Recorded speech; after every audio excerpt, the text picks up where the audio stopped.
You know the vibes. Welcome back to another episode of the Hoop Genius podcast, brought to you by NBA 2K24. It's myself, Momutsi, alongside me as always, the one and only three-time NBA champion, Mr. BJ Armstrong. BJ, how's it going today? Oh, Mo, it's beautiful. March Madness is upon us here in the United States, Mm-hmm. and a little college, little pro basketball, and hey, I'm here's another one in the books with the great Mo Moosey. So I got nothing to complain Who's about. who's your pick for March Madness this year? Who do you think is going to win? Oh, Mo, I must admit this has been one of the first times in my adult life, really in my lifetime, that I can remember where I'm really not as excited Oh, for March Madness. why is that? And well, I haven't been paying attention. And I have to admit this. I've been watching the women's game Yep. more closely than the men's. Shout So out to I've been Caitlin watching Clark. Caitlin Clark. I've been watching South Carolina. I've been watching LSU, USC. I've been watching the women's. I catch myself watching the women's game and especially Iowa. I've been watching Iowa. So I haven't been following the men's game as close I as I feel you. normally do. So I'm going to try to catch up here. Conference tournaments start this week, actually tomorrow, and then try to catch up before March Madness begins. Well, speaking of catching up, I think we should talk about the Eastern Conference today. Okay, Have a little let's do catch it. up next. We talked a lot about the West recently. The first piece of news that we've got to catch up on in the East Conference is congratulations to Coach Jamahl Mosley of the Orlando Magic for a new Yeah. 4-year contract. Yep. Well deserved. Well deserved. Are the Orlando Magic the biggest surprise for you this season? Well, actually, they're not a surprise. When you do these rebuilds or you do these retoolings, you just never know when the young players are going to begin to make a contribution to winning. But those were good players, okay? And Paulo, this was a great pick, and they have some really good young players there. And it's one thing, Mo, that really contributes in today's game, especially during the regular season and in the playoffs, is when you have good guard play. And I want to point out a player that maybe we don't talk a lot about here is Jalen Suggs. Mm-hmm. Jalen Suggs has really put together a really nice season for them, and he's given them great guard play. I mean, real high quality guard play at the position, in particular on the defensive end. And when you begin to get solid guard play, Mo, it allows you to play the game and extend your defense, push the ball, push the pace. You hear me always talk about playing downhill, and he's really put together a really nice season for them. He And has become one of the most deadly perimeter defenders in the NBA. He's just locking guys up. yeah, And on the other side of the ball, he was a 29% three-point shooter his first two seasons in the NBA. This mm-hmm. season, he's shooting almost 40% on 5 attempts a game. So now you've got Paolo, you've got Franz, and now you've got Jalen Suggs, who can be an off-ball threat, which has been, you don't often see those huge leaps, 10% in three-point shooting over the summer. So credit to him for putting in the work. Do you think that's Yeah. him? Obviously, he's been putting in the work, but do you think that's just him getting more comfortable in the league now? Or do you think, it's just pure hard work going in on his shot? Well, you get in the headlines a lot for what you do on the offensive end, but honestly, Mo, when you can defend your position, it forces the coaches to find a way to get you out there on the floor. And we talk so much here and in the NBA, there's a lot of emphasis on the offensive side of the ball, as it should be.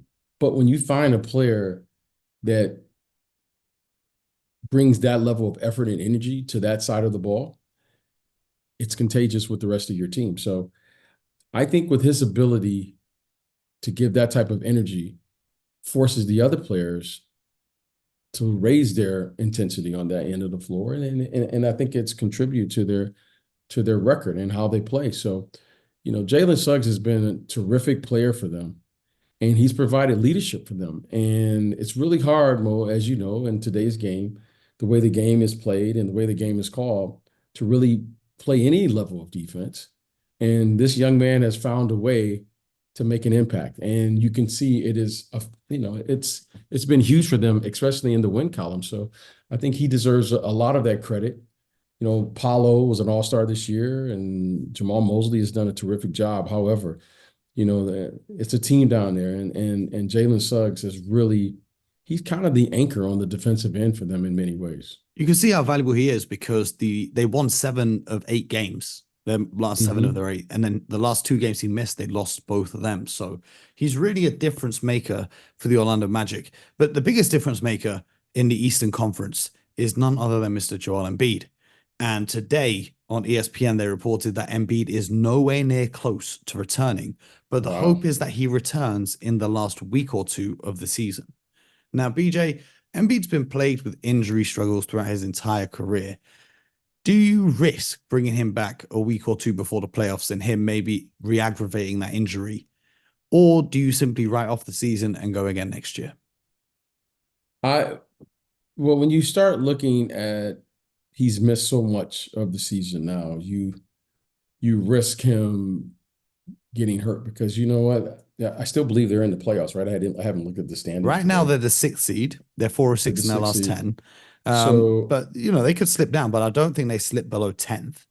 Yeah, I think I would just tend to let him kind of, let's say, you know what, just let this play itself out, play the rest of the season with the guys, and then get him healthy so that he'll be ready to go next year.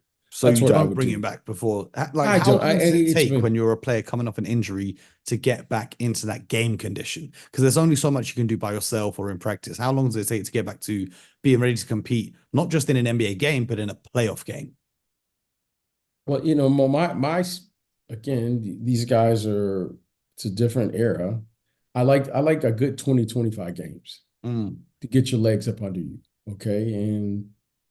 And as you know, Mo, you being the incredible athlete that you are, most of us aren't able to just get in shape in a week. I'm trying. It's taking me way longer than a week, though. Yeah, it takes a little time. So, I know these guys are amazing athletes, but, when you miss a lot of time like that, especially with the leg injury, it takes a little time for you to get back and get your conditioning, literally get your legs back under you. And I think it takes time. So I would be a little bit more cautious with this situation. With the main reason is he's had injuries before. I mean, he's been injury prone throughout his career. So I would be a little bit more cautious at this stage and then say, you know what, let's get him 100% healthy for next year and move on. Well, you mentioned my athleticism there. So actually, I'm going to just take a little break from the NBA here. And I'm going to ask you a personal question, BJ. Yes, okay. So today, I had a little bit of time in my day for once, and I went to play some basketball. I just worked out by myself. I got up about 500 shots from different spots on the court. Okay. Just getting the form, How many did you make? How'd you make? I know you like the numbers. You like the analytics. I'm sure someone was counting the shots. No, it was just me all alone. Oh, okay. Just me all alone. What I did to begin my workout though, I did 50 free throws and I made 42 of the 50, which was a pretty good start. I don't know about the rest of the workout. I just stopped counting, but I know I got 500 up. But I wanted to ask you, BJ, when you were working out by yourself, what did your workouts look like? Well, there's such an emphasis on shooting now. When I watch guys now, I just watch guys. Everybody just wants to come into the gym and shoot. I still believe this, and I still know it to be true, but it seems to be lost. When I was working out by myself, the thing that I wanted to work on most was my conditioning.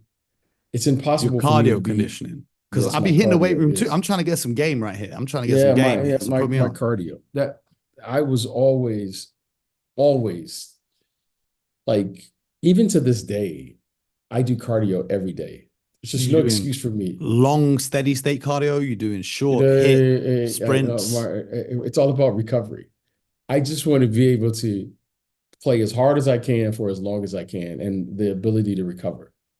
So what I found, again, this is just me, is you have to be able to play as hard or harder than your opponent and then have the ability to recover so that you can sustain it. Like, okay, you play hard for one quarter for the first quarter, but then you're never able to recover. You'll hear players say, you know what, I got my second win. Or you'll hear players say, I caught my rhythm in the second half of the game. Mm-hmm. Okay, the only way you can do that is you have to be in premier condition to be able to focus and not allow, being out of condition or not in shape to just, you hear it, you don't want to get the monkey on your back, right? You don't want to be able to, like, I'm so tired, I can't concentrate. Yeah, because the people don't understand the cognition of your brain when you are tired and out of oxygen slows down. So now I find myself, if I'm playing pickup with my friends, I want to do stuff, but my brain can't compute that to my body in time like it used to when I was younger and in fantastic condition. So like I'm seeing a ball that I have an opportunity to steal, and my brain is like, steal the basketball, but my body is not moving quick enough to steal the basketball. Like one of the things that I was just shooting with my youngest son out in the backyard, right? Well, I wasn't shooting, I was rebounding, I'm just doing my dad thing, right? He's rebounding. And he was out there imitating Steph Curry, right? Which was great. He was hitting you with the No, he's not hitting me with that. He's shooting so far out, So I was just thinking, wow, that's amazing.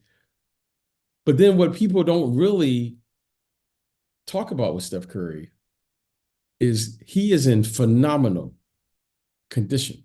Mm-hmm. His conditioning is okay, you can practice all you want how to shoot. But what I found is I wanted to be in condition so that I never shot the shot when I felt like I was straining to shoot it. Like I was always in great condition, I should say. And so I always tried to practice and just do things where I was just working on my conditioning. So like I would just run. Like for instance, Suicides. like most people just like shoot their shot. Like this is my shot. You just, guy pass you the ball and you just keep shooting it, right? No, like I'm going to run someplace and shoot. Mm-hmm. I'm going to run backwards and shoot. Because what I found with shooting, and I think why I became a good shooter, is because I always realized I would never, ever shoot the same shot twice in my life. Yeah. So I would always try to practice and put some type of duress on myself. So then when I got to the game, the game was like so easy for me. Like I would just run to get to a shot. And I didn't really care if I made it. It was just, can I get myself in the type of conditioning that I need to be in to just like be able to push through fatigue? Like to me, that's what makes an exceptional pro. So when you watch like LeBron James, for instance, say what you want to, he's in phenomenal conditioning. He's in phenomenal conditioning. Like, like he can push through. And all the great, I've never seen a great player who wasn't in phenomenal conditioning. That to me is what separates the players. Like, everyone talks about, oh, he's in his bag, or he's skilled, or well, okay, you can be skilled, but if you're not in the proper conditioning, it doesn't really matter. It's like, I'll just tire you out. But the great players are able to play through the fatigue. The really great players are able to recover. Like if you ever saw like Kobe play, like he's playing hard, but he recovers. Like after a timeout, the guy is like ready. When guys get in really great shape mode, they're not even sweating because they're in such elite shape. Like who was a phenomenal athlete like that was Scottie Pippen. Yep. Like Scottie could just run like all day. Like you're like amazed at like, wow, this, like everyone's like working hard, playing hard. And all of a sudden he sits down and he's back to normal, like boom. And you're like, what is this guy doing? And that to me is what makes a great player. And that's what I always try to do, Mo. I use practice. Even when I warmed up, I never worried about making a shot. Like, how you want to shoot it and you want to see the ball go through the hoop? I just wanted to get a good sweat so that I could recover and my body would be adjusted to the speed of the game. Like that was just all that was my thing though. And making it, I could do that. I could adjust an open shot. Like boy, I have this game, right? It's called Beat the Pro. Mhm. And the late Paul Silas taught me the game, who I played for in where did I play for Paul at? Charlotte. And this game we would always play called Beat the Pro. And you have you ever played that game? You ever played that game? Is it the one where you get 1 point for a make and you lose 2 points for a miss, and you got to get to 10 before you get to minus? Yes, but you get 2 points for all switch. Oh, okay. Okay. So and the way we played it was you get 2 points for an all switch, Mhm. no points for a make, Okay. and you get -2 For a for a miss. miss. Okay. But you had to, you shoot at the elbow, and then when you shoot at the elbow, you had to run to the base, not to the sideline, and then run back. So you had to keep running back to the sideline to work on your conditioning while you're shooting this. Okay. And it forces you to concentrate because a make means nothing. Mm-hmm. So you only got points. You only got points. So when you made it, that was your rest. Like I had got so good at the game that I could just make a shot, and that was my rest, because I knew it takes an enormous amount of focus to make an all net. Mm-hmm. Okay, so we would play this game, and then you would play -2, then you would play -3, then you would play all the way up to -5, where you could only miss 2 shots. But the hard part was the conditioning. If you just stood there, yeah, I could make 10 from the free throw line. That's nothing. Yeah, I could do But that. the conditioning part of that was the hard part. So you're running from the elbow to the sideline. Like, say you're on the right elbow, you take your shot, you run to the sideline and back, yes, and then you shoot. And then do you run to the opposite other sideline and then go to the left elbow? Yes, yeah. Okay. And then the conditioning is what gets you. So it's a conditioning and footwork. And then you put a dribble into it. Then you put a dribble and a step back to it. Then you put 2 dribbles to it. So the conditioning forces you to do everything right. And then the shot is just like, that's just your rest time. So, you're like, so, okay, I'm tired. Let me just make like 3 shots now to get my breath. Yeah. Okay. And then now I can focus in on to get my proper footwork, get my rhythm, get my routine to where I can get the ball, get my elbow up high enough to where I can drop that ball in on net. So it just really forced me to say, if I know I'm in condition mode, I can do anything. But when you're tired, oh man. And it was first of all, it was a great drill because it required you to have discipline, right? You might have been a great shooter, but you checked yourself, because now I'm going to take away just your ability to just stand there and just shoot an open shot. You got to really focus in on all of the other things. And then the byproduct of everything, you doing everything right, touching the line, getting your footwork, squaring your body up, getting your elbow high, getting the proper rotation on the ball, because you got to the only way you can score points is by shooting it all net. Mm-hmm. So that was a great game for me. And it just, with my personality, is saying, okay. And then sometime we would do it where you would shoot, and then you would have to backpedal to half court. Yeah. And run into it. Yep. So we did things like that to get your conditioning. And so now a 15-minute conditioning drill to me it's worth more than just standing there and shooting 1,000 shots. But that was me though. No, nothing wrong with that. But I'm trying to figure out how I can do this with just me in the gym, because ain't no one passing me the ball or rebounding for me. Well, a lot of times, bro, when you're shooting all net, the ball comes back to you. The ball comes back to you. But I'm saying that with grit. And the other I'm saying it with humility. Right? When you shoot the ball, it doesn't really require you a lot of movement for the rebound. So if you ever watch Steph Curry, okay, all right, a little trick to when you're shooting, and when you become a really good shooter, you tend to shoot the ball higher because you realize when you miss, the ball just goes up and then comes straight down. Yep. When you shoot at the basket, and then you have like long rebounds and long things. So if you ever watch Steph Curry, it's like the easiest rebound. It's like everyone wants to rebound for a great shooter. Why? Because you never have to run for the rebound. Yeah. Okay. But what I'm saying is, even if the ball is rebounding to me, assuming I make it, I'm still not there to get the ball because I'm running to the sideline and then the other elbow. Yeah, well, okay. So like for instance, if it was just me, so I would dribble to a spot, pull up, shoot, rebound it, and then go do the same thing on the other side. You can keep there's ways to do it. However, the thing is you want to shoot and you want to make the ball spin back, because if you spin back, the ball should come back to you. Yeah. So like when I would shoot free throws, we would like, shoot free throws and you get a half point if you shot it and the ball came back to you. All right. So I don't know if you ever did it. So if you shoot the ball and it's a perfect shot and you shoot it with the rotation, the ball should come right back to you. Yep.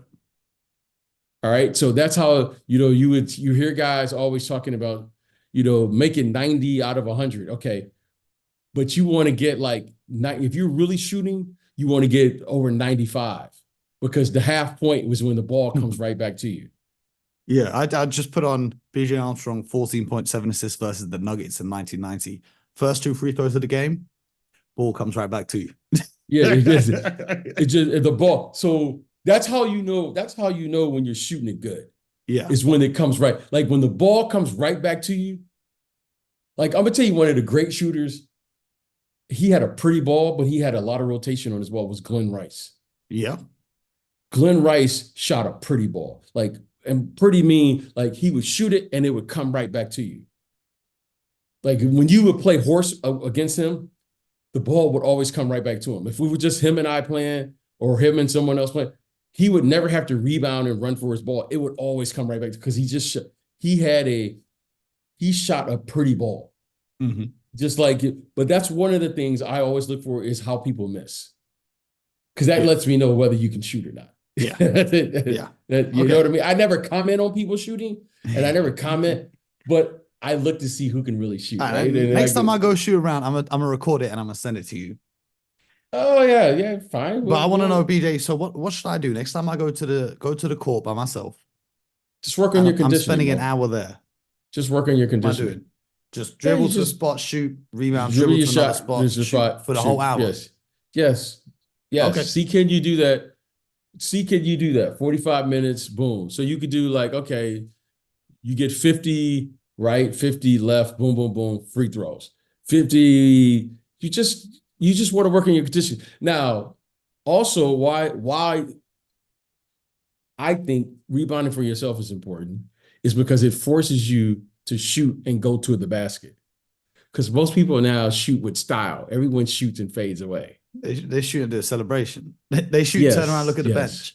So yeah, because no one actually. So what shooting and rebounding for me taught me was, when you shoot and you rebound for yourself, it gives you an idea of how you're shooting the ball. Like I always kind of like to rebound for myself at the beginning, because I like to see how I'm missing. Like a lot of times, Mo, if I'm making like when I was really shooting, I wouldn't even count a made basket. Like, so if I shot 10 shots a spot, I had to get a minimum of 5 all switch, or I would not move spots. Like I'm just in the gym by myself. Like I felt as a pro, I'm in the gym by myself. At a minimum, I should make 80% on a bad day. Like I'm just having a bad day shooting. I make 8 out of 10. I'm a pro. I get paid to make shots, especially open shots. So if I can shoot 80% on a bad day, I should at least be able to shoot and I got a 50% chance to make an open shot in the game. That's how I looked at it. But I wanted to be perfect with it. So I would only count a switch. Okay. I'm taking notes. You know what I mean? I'm taking notes. So in that way, it always taught me to feel like I could feel it. like Mo, like sometimes be like, like I can make 10 out of 10, and I'd be like, oh, that didn't feel right. And people are like, what? You make 10 out of 10? I'm like, no, that didn't feel right. Yeah. If I miss to the right or left, Mo, oh man, that's just not acceptable. That's just no, that's like a cardinal sin. I like, you know what? Like I can't even believe that now I can accept missing long or short, but if I start missing right or left, I can't accept that. And I should be able to, especially anywhere within 15 feet, I should be able to make all 10 with an all net. Yeah. No one else in the gym. That's just like, I mean, it's just you in the gym. So, you know, people, what you'll watch, and I keep using Steph because you can tell that he abides by the rules of shooting, which he shoots very high. Dirk Nowitzki shot very high. And the reason you shoot high is because you know 2 balls can fall in the basket. Yep.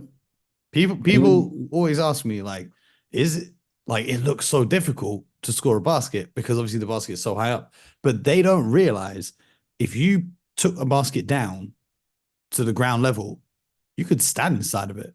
It's absolutely huge. Yeah, you can, you know, so when you it's awesome when you watch, it's awesome when you're watching guys catch a rhythm shooting. Because when you catch a real rhythm shooting, just watch how clean the ball goes in the basket. That's why I always like if I was having a bad game shooting, I just tried to get to the free throw line because it was like pushing the reset button. You got a chance to see the ball go in, and I always try to get an all net. I didn't try to just make it. I wanted to get an all net. And if I couldn't get an all net that game, and it was like, okay, something is going on. And I could like, all right, maybe I'm not getting my legs into it. Maybe I'm not follow through. Maybe the feel of the ball. You know, Mo, like for instance, you know, as a shooter, if you ever watch shooters shoot, they always fix the seams of the ball. Yep. So it's real technical when you watch these guys, and it's phenomenal to watch these guys because they shoot them at such volumes. You know, I can remember shooting with Reggie Miller. He was so technical with how he shot. I just thought it was like incredible that he was able to do that because he was such a volume shooter. Del Curry was incredible to practice with. Yeah. Because Del Curry, he violated all the principles. He never worried about like being squared to the basket. He never worried about like he had like a sense of where the basket was at, and he just got his body there, his upper body. Yeah. And he had such a quick release. You know, Craig Hodges was another guy I played with who was a tremendous shooter. Trent Tucker. So I played with some great shooters, and I tried to take away something. Chris Mullin was like phenomenal. Okay, the way so I you know, watching the guys shoot, it's an art form to it. And when you watch Klay Thompson, you go, okay, that guy can really shoot. Damian Lillard, you go, you know, Dame can really shoot, but he does something really awkward to me, or most shooters, is the ball sits in the palm of his hand. Yeah, I've noticed a lot more guys now coming through. They're just sitting the ball in the palm of their hand with no space. But everyone's different. But you can tell Dame, like, he's very technical about how he shoots. You can look at it, but he puts it in the palm of his hand, which very rarely you don't see shooters do that. Yeah. But Dame is like one of those guys where, you know. But I guess because he's shooting from damn near half court, he wants that extra power. It's just a feel. There's a guy also like Dale Ellis, for instance. Incredible shooter. Like, look some of these guys up. These guys can really shoot. Larry Bird was incredible. Incredible shooter. So there's a lot of great shooters that played, but you know, these guys, no one's shooting like they are today because they're shooting with such volume. Well, I'm gonna end the episode right there so I can go and start practicing and get my jump shot looking like the one and only Mr. BJ Armstrong. So we appreciate it. No, get it like Mo. The key to shooting is you got to find your rhythm. You can't like. I would have loved to have a shot like that looked like Larry Bird's or Dirk Nowitzki's or someone like that. But that's their body type. Their tool. That's a whole different shot form. Yeah. You know, there was a great guard, Bart Price, for instance. Great shooter. You got to find what works for you. Like you got to find what works for you. You know what I mean? I got a thing or two. There was a guy, Mo. Body types remind me of yours. His name was Ricky Pierce. Big guy. He's a big guard. Yeah. He was a big guard. Look at this guy, Mo. He was a big guard. He was a phenomenal scorer. And can you see him? I'm watching on YouTube right now. Ricky Pierce career highlights. Oh yeah, no, this guy could really. Mo, when I tell you he could put it in the basket, he could put it in the basket. But he was a bigger guy. Like, he had big shoulders, Mo. He's a big guy, right? He's a big guy. I mean, when I tell you he was like, he would beat you up on offense, right? Yeah. Him and Vinnie Johnson. But I would imagine, Mo, with your body type, that you like to bump a little bit. You know what I mean? You like to see. I don't really like shooting on the perimeter. I like being down in the box. But for you, I would imagine for someone like you and your body type that you wouldn't want to just come down and shoot, but you want to feel the opponent's body first. You want to, as they say, check his body parts first, and then you would shoot. You're going to, bump him with your shoulder, hit him with the chicken wing. Yep. Back him down a little bit. You know what I mean? But you want to do all of those things and then shoot. But that to me is a stop. Like Carmelo was like that a little bit. But not a little bit. Carmelo was like that. Carmelo was not going to shoot and just shoot over the top of you like a Tracy McGrady would. Carmelo is going to check you. Yeah. Okay, so and that is an art too, because a lot of times some players can't shoot with the contact. But Ricky Pierce was one of those guards. Better. If I'm shooting like off the post and as a defender, that's easier for me to shoot than being wide open from three. See, that's what I'm saying. So I would imagine you, on the other hand, would have to play in close spaces. Yeah. So, before you shoot, you might want to just give me a little shoulder and then shoot. That's your rhythm. Where some guys they don't want you to touch them. That's their rhythm. So for you it would be important to always play with defense. Like you see some guy taught me this one time. So I was like, I was like, why you never practice just shooting open shots? And he said, because there's only 3 types of shooters. Those who shoot open shots, that's you. Those who create shots, that's me. And then those who can't shoot. Okay. There's only 3 types of shooters. Some people, it's a gift for people who can create an open shot. Like that's a talent, right? And some people can play through contact. That's a talent. Some people, they can make an open shot, but they may not be able to create a shot. Yeah. Okay. I feel you. So shooting is to me, it's a very simple thing, but we've made it complicated. Now you got to have a step back, step to the side, an in and out, a cross back to a double step back, all of these things, but that's not really your game. So we say, we give percentages. Oh, he's a 40% shooter from 3. But what's your game now? Yeah. Like you fall in one of those categories. Yeah. You fall in. So I feel you. So just real shooting is one of those things. I'll say the last thing. Shooting is one of those things that to me is the greatest gift that someone can work with you on. Because every shooter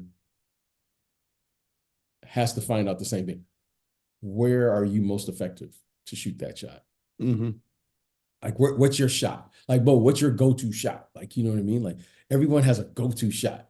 Yeah. Where's my shot, Mo, is in the corners. Corner ball, that's my shot. That's the Mo. That was my shot. Just feed me on the post. Feed me on the post. The big dog will take care of it. And that's how you become a good shooter. You shoot your shots. Hell yeah.